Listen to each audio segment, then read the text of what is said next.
बहुत पुराने जमाने की बात है।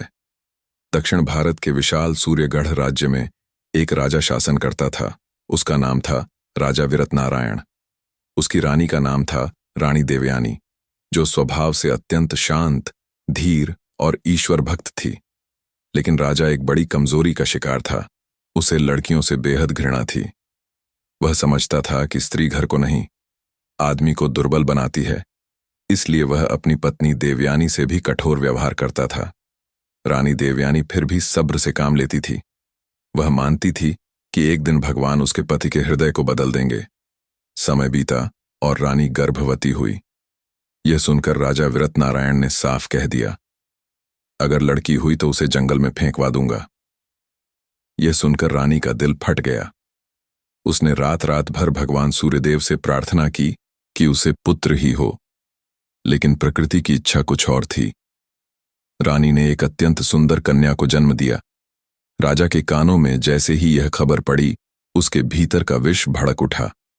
वह तुरंत महल के कोतवाल धर्मसेन को बुलाया और आदेश दिया, आज ही उस लड़की को जंगल में ले जाकर ऐसा छोड़ आओ कि जंगली जानवर उसे निगल जाए।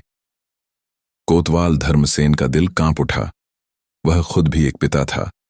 वह जानता था कि राजा का आदेश न मानने का मतलब उसका और उसके पूरे परिवार का विनाश है। मजबूरी में वह रानी के कक्ष में पहुंचा। रानी देवयानी ने उसके चेहरे की दशा पढ़ ली और समझते ही दर्द से बेहोश हो गई। धर्मसेन की आंखें भर आईं। कांपते हाथों से उसने राजकुमारी को उठाया। उसने सोचा, अगर भगवान को इसकी रक्षा मंजूर है तो इसे कोई बचा लेगा। कोतवाल इसे जंगल में फेंकना नहीं चाहता था, इसलिए वह राजकुमारी को लेकर कोतवाली पहुंचा और वहां उसने राजकीय मोहर से राजकुमारी की कलाई पर निशान लगा दिया, ताकि अगर कभी भाग्य उसे वापस लाए तो पता चल सके कि वह राजवंश की बेटी है। फिर उसने एक मजबूत लकड़ी का छोटा संदूक तैयार करवाया। उसमें मुलायम कपड़े बिछाए और राजकुमारी को सुला दिया। अंत में भारी मन से धर्मसेन राजकुमारी को पास की तेज धारा वाली चंद्रिका नदी के किनारे ले गया। उसने भगवान से आंसू भरकर कहा, अगर इसे जीना है तो आप ही इसकी राह बनाना। उसने संदूक को धीरे से पानी में छोड़ दिया। संदूक लहरों में इधर उधर डोलता हुआ बहने लगा। धर्मसेन पीछे मुड़ा और रोते रोते महल की ओर लौट गया। इधर नदी में बहता छोटा सा संदूक अपनी अद्भुत यात्रा शुरू कर चुका था और तभी आकाश में उड़ती एक परी, जिसका नाम था तारा परी, की नजर उस पर पड़ी। चंद्रिका नदी की नीली लहरों पर राजकुमारी का संदूक धीरे धीरे आगे बढ़ रहा था कि तभी आकाश में एक सुनहरी चमक दिखी। यह वही तारा परी थी जो धरती पर होने वाली अनहोनी घटनाओं पर नजर रखती थी। दूर से उसे संदूक चमकता हुआ दिखाई दिया। वह नीचे उतरी और अपने जादुई स्पर्श से संदूक को किनारे खींच लाई। ढक्कन खोलते ही उसके सामने एक नन्ही गुलाबी सी बच्ची दिखाई दी। तारा परी ने तुरंत पहचान लिया, यह कोई साधारण बच्ची नहीं, यह राजकुमारी है। इसे उसके अपने पिता ने ठुकराया है। उसी समय एक शेरनी पानी पीने के लिए नदी के पास आई। तारा परी ने तुरंत अपनी आंखों से एक नरम नीली किरण छोड़ी, जो शेरनी के हृदय पर पड़ी। उस किरण ने शेरनी के भीतर मातृत्व की लहरें जगा दीं। शेरनी ने संदूक में पड़ी बच्ची को देखा और उसे उतनी ही ममता से उठा लिया जैसे वह उसके अपने बच्चों में से एक हो। तारा परी ने मुस्कुराते हुए अपने गले का नीलम मणि वाला ताबीज निकाला और बच्ची के गले में डाल दिया। यह ताबीज तुम्हें बुराई से बचाएगा बेटी। तुम्हारा नाम होगा राजकुमारी नलया। शेरनी बच्ची को लेकर अपनी गुफा में पहुंची, जहां उसके 2 शावक रहते थे। उसने राजकुमारी नलया को मुलायम घास पर रखा और जब बच्ची रोने लगी तो उसने उसे अपना दूध पिलाया। शेरनी के 2 शावक भी नन्ही नलया को जिज्ञासा से देखते थे, लेकिन जल्द ही वे उससे ऐसे खेलने लगे जैसे वह उनकी बहन हो। उधर तारा परी अक्सर राजकुमारी को लेने आ जाती। वह उसे आसमान की सैर कराती, फूल पत्तों से खेलाती और उसे धीरे धीरे बोलना, चलना और दौड़ना सिखाती। नलया का बचपन न शाही महल में बीता और न इंसानी दुनिया में। उसका संसार था जंगल, परियां और शेरनी का दुलार। समय बीता और नलिया एक सुंदर, हिम्मती और बुद्धिमान युवती बनने लगी। तारा परी ने उसे कई बातें सिखाईं। पत्थरों से आग जलाना, भुना हुआ मांस पकाना, पेड़ पत्तों से दवा बनाना, और परियों के कुछ छोटे मोटे मंत्र, जबकि शेरनी के शावकों ने उसे जंगल का रास्ता, जानवरों की चाल, शिकार की पहचान और खतरे के संकेत समझना सिखाया। नलिया कई बार हिरणों के पीछे दौड़ती और शेर शावक उसके साथ दौड़ते। शिकार पकड़ने और शेर शावक उसके साथ दौड़ते। शिकार पकड़ने पर वे मांस कच्चा खाते, लेकिन नल्लया आग पर भूनकर खाती, जैसा परी ने सिखाया था। एक दिन तारा परी नल्लया को आसमान के रास्ते परियों की नगरी स्वर्णलोक ले गई। वहां उसने नल्लया को एक विशाल महल दिखाया, फिर एक जादुई दर्पण के सामने ले जाकर बोली, मैं देखना चाहती हूं कि भविष्य में तुम जिस राजकुमार से विवाह करोगी वह कैसा है। लेकिन दर्पण में अचानक एक भयंकर दृश्य उभरा। एक अत्यंत सुंदर युवक जिसके शरीर में हजारों जादुई सुइयां चुभी थीं और वह मृत समान पड़ा था। यह दृश्य देखकर परी घबरा उठी। उसकी आंखें कांपने लगीं। हे देवताओं, यह तुमने क्या दिखाया? नलिया ने चौंक कर पूछा। मां परी, यह कौन है? क्या वह सच में मर चुका है? परी ने गंभीरता से कहा, नलिया, यह तुम्हारे भाग्य से जुड़ा युवक है और इसे बचाना तुम्हारे हाथ में है। यहीं से एक नई कठिन यात्रा की शुरुआत होने वाली थी। तारा परी का मन उस भयावह दृश्य से कांप उठा था। उसने नलिया का हाथ थामा और तेजी से परियों की नगरी से निकली। नलिया, हमें अभी किसी के पास जाना होगा, उसने बेचैन स्वर में कहा। नलिया समझ नहीं पा रही थी, लेकिन वह परी के साथ चल दी। दोनों बादलों के बीच से होते हुए अंततः एक शांत पर्वत शिखर की ओर बढ़ी। वहां एक प्राचीन गुफा थी, जिसके भीतर हल्की ज्योति चमक रही थी। अंदर एक बूढ़ी साध्वी ध्यानमग्न बैठी थी। चांदी जैसे बाल, माथे पर भस्म की रेखाएं और आंखों में असीम ज्ञान। तारा परी ने प्रणाम किया। माथे अनसुईया, दर्पण ने जो दिखाया उसने मेरे हृदय को विचलित कर दिया है। साध्वी ने आंखें खोलीं। उसकी दृष्टि सीधे नलिया के ऊपर ठहर गई। आओ बेटी, तुम्हारे कदमों की आहट बहुत पहले सुन चुकी हूं, साध्वी ने शांत स्वर में कहा। परी ने राजकुमार की व्यथा बताई। वह सुंदर युवक जिसके शरीर में हजारों सुइयां चुभी थीं। साध्वी बोली, जिसे तुमने देखा वह है राजकुमार देवांश। उसे उसकी सौतेली मां ने काले जादू से इस दशा में पहुंचा दिया। वह मरा नहीं, पर जीवित भी नहीं है। वह मृत चेतना की नींद में है। नलिया घबरा गई। क्या उसे बचाया जा सकता है? साध्वी ने सिर हिलाया। हां, लेकिन यह आसान नहीं है। जिस जादू ने उसे बांधा है वह प्रेम और धैर्य से ही टूटेगा।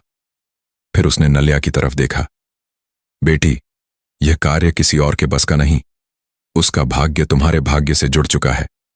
नलिया गंभीर हो गई। मुझे क्या करना होगा माता? साध्वी ने गुफा की दीवार की ओर इशारा किया। वहां एक गहरा कक्ष था, जहां राजकुमार देवांश का अचेत शरीर रखा था। सफेद वस्त्रों में लिपटा, सुंदर चेहरा और शरीर भरा हुआ नुकीली सुइयों से। दृश्य देखकर नलिया का हृदय कांप गया, पर उसने साहस से कदम बढ़ाए। साध्वी बोली, हर रात तुम्हें ईश्वर की साधना करनी होगी और सुबह होते ही उसके शरीर से सिर्फ एक सुई निकालनी होगी। एक से अधिक निकाली तो वह प्राणहीन हो जाएगा। नलिया ने सिर झुकाकर कहा, मैं करूंगी माता, चाहे मुझे वर्ष लग जाए। साध्वी मुस्कुराई। उसने 2 जादुई बर्तन आगे बढ़ाए। इनमें से एक में हमेशा गर्म ताजा भोजन मिलेगा और दूसरे में मीठा जल। ये कभी खत्म नहीं होंगे। इनके सहारे तुम भूख प्यास की चिंता छोड़कर अपना कार्य कर सकोगी। इसके बाद साध्वी ने अंतिम वचन कहा, बेटी, तुम्हारी यात्रा कठिन होगी। शेरनी ने तुम्हें पाला, अब तुम किसी को नया जीवन दोगी। इस कार्य में तुम अकेली हो, लेकिन भगवान तुम्हारे साथ हैं। तारा परी ने नलिया को गले लगाया। मैं अब तभी आऊंगी जब तुम्हारे जीवन की सबसे बड़ी घड़ी आएगी, तुम्हारी शादी की। इसके बाद परी आकाश में विलीन हो गई। नलिया गुफा के भीतर गई, दीपक जलाया, प्रणाम किया और रात भर तपस्या में लीन रही। सुबह होते ही उसने कांपते हाथों से देवांश की पहली सुई निकाली। सुई गिरते ही गुफा में हल्की रोशनी फैल गई, जैसे एक छोटा चमत्कार हो गया हो। अब उसने अपनी कठिन साधना की राह पकड़ ली थी और हर दिन उसे एक नए भाग्य की ओर ले जा रहा था। गुफा में नलिया की तपस्या के दिन बीतने लगे। हर सुबह वह पूजा के बाद राजकुमार देवांश के शरीर से एक एक सुई सावधानी से निकालती और हर रात वह दीपक के सामने बैठकर भगवान से प्रार्थना करती, प्रभु मुझे धैर्य दो, मुझे शक्ति दो और इस युवक को जीवन दो। धीरे धीरे उसने कुल सैकड़ों सुइयां निकाल दी। हर सुई के निकालने पर राजकुमार का चेहरा थोड़ा सा ताजा दिखने लगता, जैसे कहीं भीतर कोई धीमी सांस चल रही हो। लेकिन एक और चीज थी जो नलया को हर दिन चिंतित रखती, शेरनी, जिसने उसे अपने बच्चे की तरह पाला था। शेरनी नलया की जुदाई सह नहीं पा रही थी। आखिरकार एक दिन वह घने जंगल से होती हुई उसी गुफा के पास पहुंच गई जहां नलिया रहती थी। जब नलिया सुबह पूजा के बाद बाहर निकली, उसने दूर से शेरनी को आते देखा। आंखों से आंसू बह पड़े। मां। शेरनी उसके पास आई, अपनी बड़ी सी गर्दन नलिया के कंधे से लगाई और धीरे धीरे उसके चेहरे को चाटा, जैसे कह रही हो, मैं तुम्हें छोड़कर नहीं रह सकती। उस दिन के बाद शेरनी हमेशा गुफा के बाहर ही रहने लगी। वह नलिया को जाते हुए देखती, उसके लौटने का इंतजार करती, रात को गुफा के बाहर चौकन्नी बैठी रहती। दिन बीतते गए और देवांश के शरीर में अब बस आखिरी सुई बची थी। नलिया के मन में खुशी और डर दोनों थे। खुशी इस बात की कि उसका कठिन कार्य पूरा होने वाला है, और डर इस बात का कि कहीं कोई अनहोनी न हो जाए। इसी बीच एक दिन सूर्यगढ़ के राजा विरतनारायण, जो नलिया का असली पिता था, अपनी रानी देवयानी और सैनिकों के साथ शिकार के लिए उसी वन में पहुंचे। शेरनी नदी की ओर चल रही थी और नलिया कुछ दूरी पीछे थी। अचानक राजा के सैनिकों की नजर अकेली शेरनी पर पड़ी। सिपाहियों ने बिना कुछ सोचे, बिना उसकी मासूमियत समझे, कमान तानी और अगली ही क्षण तीर बारिश की तरह शेरनी पर गिर पड़े। शेरनी चीत्कार करते हुए धरती पर गिर पड़ी। नलिया चीखती हुई दौड़ी, नहीं नहीं, लेकिन देर हो चुकी थी। वह शेरनी के पास घुटनों पर बैठ गई, उसके शरीर को अपने सीने से लगाया और फूट फूट कर रो पड़ी। सैनिकों ने इस सुंदर जंगली स्वरूप वाली युवती को देखा तो दंग रह गए। उनको नहीं मालूम था कि यह कौन है, कहां से आई है। उधर राजा विरतनारायण और रानी देवयानी भी वहां पहुंच चुके थे। उन्होंने देखा एक अनजान लड़की घायल शेरनी से लिपटकर रो रही है। कुछ ही क्षणों में सिपाहियों ने उसे पकड़ लिया। नलिया ने भागने की कोशिश की, चिल्लाई, गुस्से से दहाड़ उठी, तुमने मेरी मां को मार दिया। लेकिन सिपाही उसे पकड़कर रेशमी रस्सियों से बांधते हुए महल की ओर ले गए। रात को उसे एक कमरे में बंद कर दिया गया। नलिया सारी रात रोती रही। राजकुमार देवांश बस एक सुई की दूरी पर था और वह यहां बंद थी। राजा और रानी भी रात भर सो नहीं पाए। उनके मन में एक अजीब सी बेचैनी थी। कहीं यह वही बच्ची तो नहीं जिसे उन्होंने खोया था। सुबह होने से पहले उन्होंने निर्णय लिया, उन्हें इस लड़की से स्वयं मिलना होगा। सुबह की हल्की रोशनी महल के गलियारे में फैल रही थी जब राजा विरतनारायण और रानी देवयानी उस कमरे की ओर बढ़े जहां नलिया को बंद किया गया था। दोनों के दिलों में अजीब सी धड़कन थी, मानो कोई अधूरी कहानी अब पूरी होने जा रही हो। दरवाजा खुला। नलिया कमरे के एक कोने में बैठी थी, आंखें सूजी हुई और चेहरा दुहक से भरा हुआ। उसे देखते ही रानी देवयानी के कदम लड़खड़ा गए। यह तो बिल्कुल मेरी जैसी दिखती है, रानी फुसफुसाई। राजा ने भी गौर से नलिया को देखा। उसे अपने हृदय में एक तेज हलचल महसूस हुई। नलिया ने हाथ जोड़कर कहा, कृपा करके मुझे उस गुफा तक पहुंचा दीजिए, सिर्फ एक दिन, सिर्फ एक बार। राजा चौंक गया। गुफा? किस लिए? नलिया उठी और जब उसने विनती करते हुए हाथ ऊपर उठाए तो उसकी कलाई पर राजकीय मोहर चमक उठी। रानी चीख उठी, ये वही मोहर है, यह तो हमारी बेटी की कलाई पर थी। राजा के पैरों तले जमीन खिसक गई। उन्होंने तुरंत कोतवाल धर्मसेन को बुलाया। धर्मसेन आया, नलिया को देखा, मोहर देखी और रोते हुए बोला, महाराज, यह वही राजकुमारी है जिसे मैंने संदूक में रखकर चंद्रिका नदी में बहा दिया था। भगवान की कसम, मैंने उसे मारा नहीं, मैंने उसे बचाया था। अब रानी देवयानी ने दौड़कर नलिया को गले लगा लिया। बेटी, मेरी बच्ची, तू जिंदा है। नलिया भी रो पड़ी। मां, मुझे पता था आप कहीं न कहीं हैं। राजा भी आगे आए और भावुक स्वर में बोले, बिटिया, मैंने तुम्हें ठुकराकर सबसे बड़ा पाप किया था। भगवान ने मेरी अकड़ तोड़ने के लिए तुझे मुझसे दूर किया और आज तुझे वापस दे दिया। कुछ देर बाद नलिया ने अपने माता पिता को राजकुमार देवांश की पूरी कहानी सुनाई। राजा रानी चकित रह गए।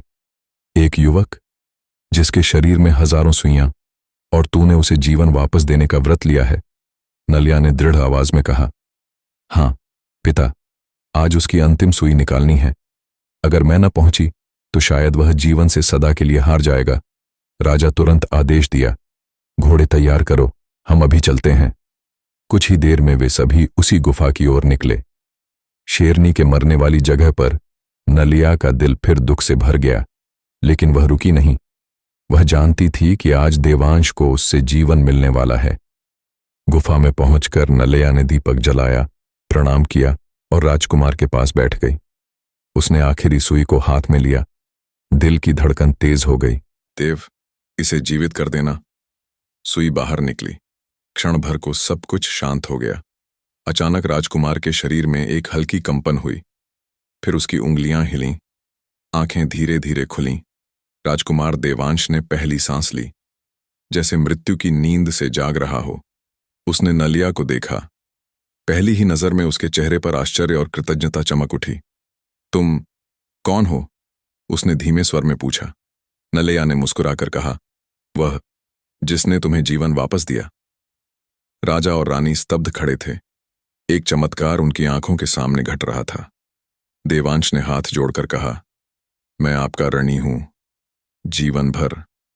आज नलिया की तपस्या सफल हो चुकी थी। देवांश के जागते ही गुफा के भीतर जैसे नया सूरज उगाया। राजा वीरत नारायण, रानी देवयानी और नलिया कुछ देर विस्मय में खड़े रहे।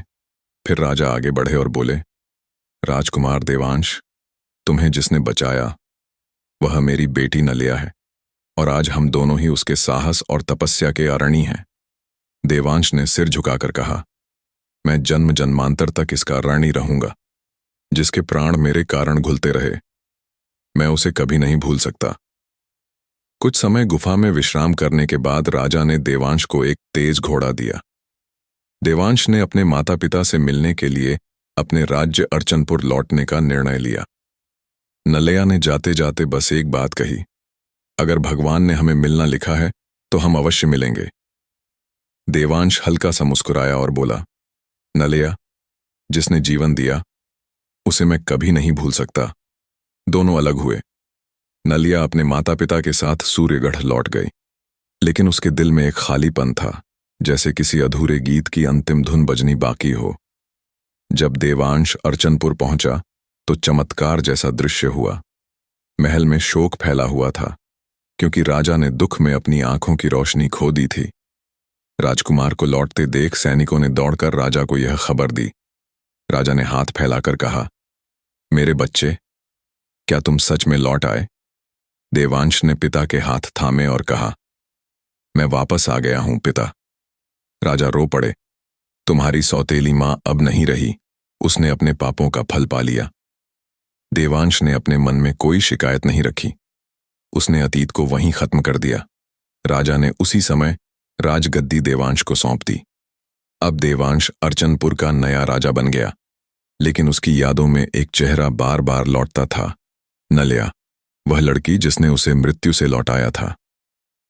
कुछ महीनों बाद राजा वीरत नारायण ने एक दूत भेजा और संदेश दिया, मेरी बेटी नलिया का विवाह योग्य समय आ चुका है। यदि अर्चनपुर के राजा इच्छुक हों तो इस बंधन से हमें सम्मान मिलेगा। ये सुनते ही देवांश का हृदय खुशी से धड़क उठा। उसने तुरंत प्रस्ताव स्वीकार कर लिया। और फिर एक शुभ मुहूर्त को नलिया और देवांश का दिव्य विवाह हुआ। दोनों राज्य सूर्यगढ़ और अर्चनपुर एक हो गए और दोनों जनपदों में उत्सव मनाया गया। नलिया ने शादी के दिन आकाश की ओर देखा, जहां तारापरी हल्की मुस्कान के साथ बादलों में छिप रही थी। नया मोड़, आपके निर्देश अनुसार थोड़ा नया अंत। एक दिन विवाह के कुछ महीनों बाद देवांश और नलिया शिकार के लिए जंगल पहुंचे। देवांश आगे आगे, नलिया और सैनिक पीछे। अचानक झाड़ियों के पीछे से दो शेर निकले और देवांश पर हमला करने को दौड़े। सैनिक घबरा गए, धनुष तानने लगे, लेकिन नलिया चिल्लाई, रुको, ये मेरे भाई हैं। शेर दौड़ते दौड़ते देवांश के पास पहुंचे, लेकिन हमला करने के बजाय अपनी पूंछ हिलाते हुए नलिया के पैरों में लौटने लगे। देवांश चकित रह गया। नलिया ने मुस्कुराते हुए कहा, ये वही शेरनी के बच्चे हैं जिनके साथ मैं पली थी। उसने दोनों शेरों का परिचय अपने पति से कराया। देवांश ने शेरों के सिर पर हाथ फेरते हुए कहा, आज तुम्हारी वजह से मेरी जान बची है। आज से तुम दोनों हमारे महल में रहोगे। दोनों शेर महल में रहने लगे, जिनकी दहाड़ भी मित्रता महसूस कराती थी। समय बीतता गया। सूर्यगढ़ और अर्चनपुर दोनों राज्य खुशहाल हो गए। देवांश और नलिया का प्रेम और बढ़ा और लोग कहते थे, जिसे भगवान ने नदी में बहाया था उसे जंगल ने पाला, परियों ने संभाला और प्रेम ने राज सिंहासन तक पहुंचाया। दोनों ने मिलकर दो राज्यों को एक नई सुनहरी युग में पहुंचा दिया।